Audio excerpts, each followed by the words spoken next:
ሰበር ዜና በመካከለኛው ምስራቅ ያለው ውጥረት አሁን ወደ ከፋ ደረጃ ተሸጋግሯል። 50 በላይ ወታደራዊ ኢላማዎች፣ የራዳር ጣቢያዎችና የሚሳኤል ማከማቻዎች ወድመዋል። ይህ የአሴ ፕሮሞተሩ ድምፅ ነው።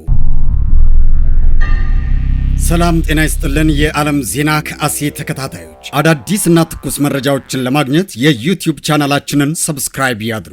ሰብስክራይብ ያደረጋችሁም ላይክ በማድረግ ይጀምሩ። በመካከለኛው ምስራቅ ያለው ውጥረት አሁን ወደ ከፋ ደረጃ ተሸጋግሯል። አሜሪካ በኢራን የነዳጅ ማዕከል ላይ መጠነ ሰፊ የአየር ጥቃት ሰንዝራለች። ፕሬዝዳንት ዶናልድ ትራምፕ ለኢራን የሰጡትን ተደጋጋሚ ማስጠንቀቂያ ተከትሎ የአሜሪካ የጦር አውሮፕላኖች በኢራን የነዳጅ ንግድ የጀርባ አጥንት በሆነችው ካርግ ደሴት ላይ ጥቃት ፈጽመዋል። ከፔንታገን የተገኘው መረጃ እንደሚያመለክተው ከ50 በላይ ወታደራዊ ኢላማዎች፣ የራዳር ጣቢያዎችና የሚሳኤል ማከማቻዎች ወድመዋል።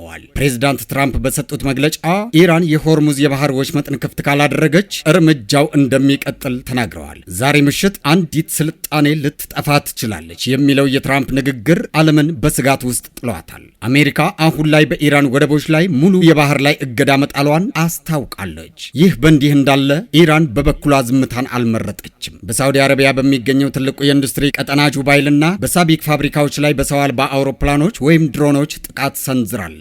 ይህ ጥቃት በዓለም አቀፍ የነዳጅ ገበያ ላይ ከፍተኛ ድንጋጤ የፈጠረ ሲሆን የነዳጅ ዋጋም በከፍተኛ ሁኔታ ሊጨምር እንደሚችል ተገምቷል። ሁኔታዎች በየሰዓቱ እየተቀያየሩ ይገኛሉ። ዓለም ወደ ሶስተኛው የዓለም ጦርነት እየመራች ይሆን? ሰላማዊ መፍትሄ ይገኝ ይሆን? የዓለም ዜናዎች ከአሴ ሁኔታውን በቅርበት እየተከታተልን እናቀርብላችኋለን። አዳዲስ መረጃዎች ቶሎ እንዲደርሷችሁ ሰብስክራይብ በማድረግ የደውል ምልክቷን ይጫኑ። ስለተከታተላችሁን ከልብ እናመሰግናለን። ይህ የአሴ ፕሮሞተሩ ድምፅ ነው።